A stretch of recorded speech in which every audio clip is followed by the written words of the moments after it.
Hello guys, welcome back to my channel. இன்றைக்கி நம்ம சேனலில் ஒரு டிஃபன் சாம்பார் ரெசிபி பார்க்க போகிறோம். கொஞ்சம் டிஃப்ரெண்ட்டாக பருப்பே இல்லாமல் வைக்க போகிறேன். வாங்க வீடியோக்குள்ளே போகலாம். அதுக்கு முன்னாடி நம்ம சேனலை மறக்காமல் சப்ஸ்கிரைப் பண்ணிவிடுங்க. பக்கத்தில் இருக்க பெல் ஐக்கானையும் தட்டி விட்டுருங்க. மேலும் வீடியோஸ் கூட மோட்டிவேட்டிங்காக இருக்கும். ஃபஸ்ட்டு இதுக்கு தேவையான இன்க்ரீடியன்ஸ் எல்லாம் பார்த்துடலாம். 3 பழுத்த தக்காளியை நீட்டு வாக்கில் கட் பண்ணி வச்சுருக்கேன். 2 மீடியம் சைஸ் வெங்காயத்தை சின்னதாக நறுக்கி வச்சுக்கோங்க. கொஞ்சமாக பொட்டுக்கடலை, 4 முந்திரி, கொஞ்சமாக கறிவேப்பிலை, கொத்தமல்லி, 4 பச்சை மிளகா எடுத்துருக்கேன். உங்கள் காரத்துக்கு ஏற்ற மாதிரி குறைச்சிக்கோங்க, கூட்டிக்கோங்க. வாங்க இப்போ செய்ய ஆரம்பிச்சிடலாம். ப்ரெஷர் குக்கரில் 1 டேபிள் ஸ்பூன் அளவுக்கு எண்ணெய் சேர்த்துருக்கேன். எண்ணெய் நல்லா சூடாயிட்டக்கப்புறம் கட் பண்ணி வச்சுருந்த பச்சை மிளகாவை சேர்த்துடலாம். பச்சை மிளகாவை நல்லா வதக்கி விட்டாச்சு. 4 பச்சை மிளகா காரம் கரெக்டாக இருக்கும். அரைஞ்சி வச்சுருந்த பழுத்த தக்காளியை சேர்த்துடலாம். 3 மீடியம் சைஸ் தக்காளி எடுத்துருந்தேன்.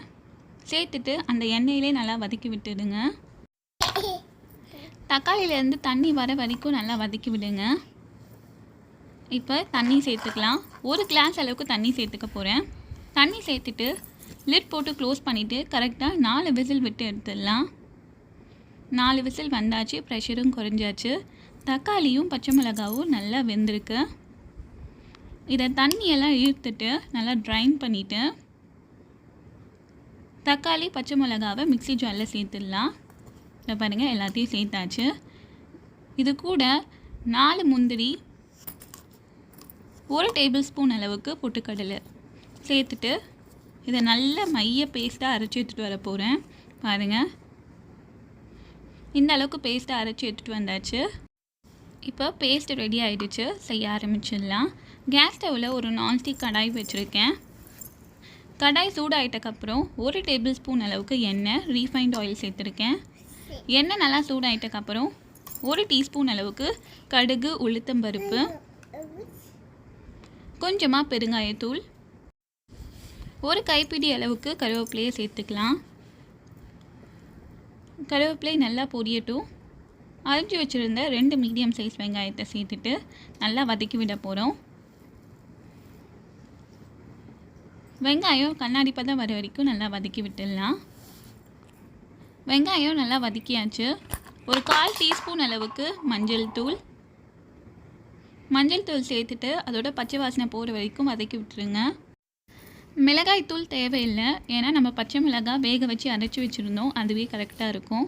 இப்போ அரைச்சி வச்சுருந்த பேஸ்ட்டில் சேர்த்துடலாம். இந்த சாம்பாருக்கு தேவையான அளவுக்கு உப்பு சேர்த்துடலாம். இப்போ நல்லா வதக்கி விட போகிறோம்.